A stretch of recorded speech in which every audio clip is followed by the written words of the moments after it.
कृष्णा। आप सभी भक्तों को इस भक्तमाल की कथा में बहुत बहुत स्वागत है। सभी को हरे कृष्णा, दंडवत प्रणाम। तो आज हम लोग पूर्व जन्म की कथा के बारे में भगवान के सुनेंगे कि जब भगवान कृष्ण गोकुल में थे और गोकुल से मथुरा जब आते हैं कंस को मारने के लिए, जब भगवान कंस को मार लेते हैं तो मारने के बाद में जब भगवान कारागार में जाते हैं देवकी और वसुदेव को छुड़ाने के लिए, तो जब देवकी पूछती है कि हे पुत्र, तुम तो कृष्ण हो, भगवान हो, फिर मुझे 14 वर्ष के बाद क्यों छुड़ाने आए हो? इतने लंबे समय के बाद मुझे छुड़ाने आए हो। तुम तो असीम, तुम्हारे पास असीम शक्तियाँ हैं, तुम मुझे पहले भी छुड़ा सकते थे, फिर मुझे तब क्यों नहीं छुड़ाया? तो भगवान बोलते हैं, हे माता, सबको अपने पूर्व जन्म के वजह से सबको अपने अपने कर्म को भुगतने ही पड़ते हैं, उसमें मैं कुछ नहीं कर सकता। तो देवकी पूछती हैं कि तुम ऐसा क्यों बोल रहे हो? हे पुत्र, तुम ऐसा क्यों बोल रहे हो? मैं कुछ समझी नहीं तुम्हारी बात। तो कृष्ण बोलते हैं कि हे माता, आपको अपने पूर्व जन्म का स्मरण नहीं है, पर मुझे है।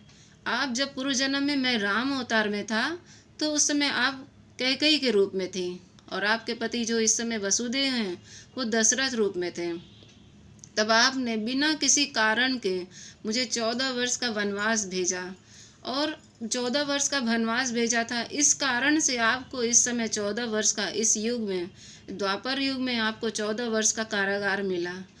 तो फिर बोलती हैं देवकी जी कि फिर मुझे अकारण ही 14 वर्ष का जो मिला, तो इस समय कौशल्या कौन है? तो भगवान बोलते हैं, वही कौशल्या है जो इस समय माता यशोदा है, जो मेरे कारण अपने पुत्र के वियोग में माता यशोदा, कौशल्या माता 14 वर्ष तक मेरे विरह में रोती रहती हैं। आज वही कौशल्या 14 वर्ष तक मुझे मेरा लालन पालन किया। माता वही कौशल्या है, वही इस समय यशोदा रूप में है। तो भगवान बोलते हैं कि प्रत्येक प्राणी को इस मृत्यु लोक में अपने अपने कर्मों को भुगतना ही पड़ता है, इससे कोई अछूता नहीं है। और यहाँ तक कि देवी देवताओं को भी अपना अपना कर्म भुगतना पड़ता है, देवी देवता भी इससे अछूते नहीं हैं।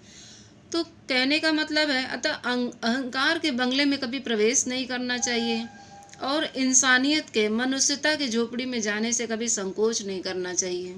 कहने का तात्पर्य यह है कि हर किसी को जो सोचता है पाप कर लेने के बाद में, या किसी को दुष्ट प्रकृति का व्यक्ति जो होता है उसे दुख देने के बाद में वो सोचता है कि मैं तो जीत गया, मुझे कौन हराएगा और मेरा कौन क्या बिगाड़ लेगा। लेकिन नहीं, ऐसा नहीं है। अगर इस जन्म में ही संभव हुआ तो इस जन्म में तो भुगतना ही पड़ेगा। अरे यदि नहीं तो उसे पूर्व जन्म में फिर से जन्म लेकर के भुगतना पड़ेगा। आज नहीं, 2 साल, 4 साल, 5 साल, 10 साल, 20 साल, जब भी हो, जैसे ही जितनी तेजी से आप बॉल को दीवार में फेंकेंगे, गेंद उछल के बॉल वो आपके ही ऊपर आएगा।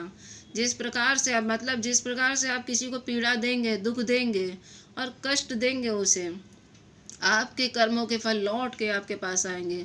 उसी प्रकार से यदि आप अच्छा कर्म किए रहेंगे तो उस अच्छे कर्म का भी बीज आज नहीं, कल, 2 साल, 10 साल के बाद भी आपके पास लौट के आना ही है उसे। इस कथा का यही मर्म है। संक्षेप में मैं यही बता रही हूँ। ऐसे तो सब जानते हैं कृष्ण के बारे में।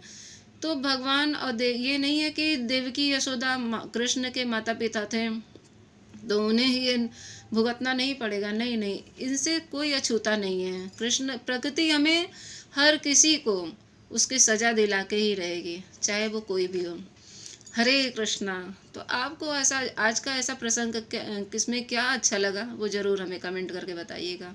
हरे कृष्णा कृष्णा कृष्णा हरे हरे, हरे राम राम राम हरे हरे।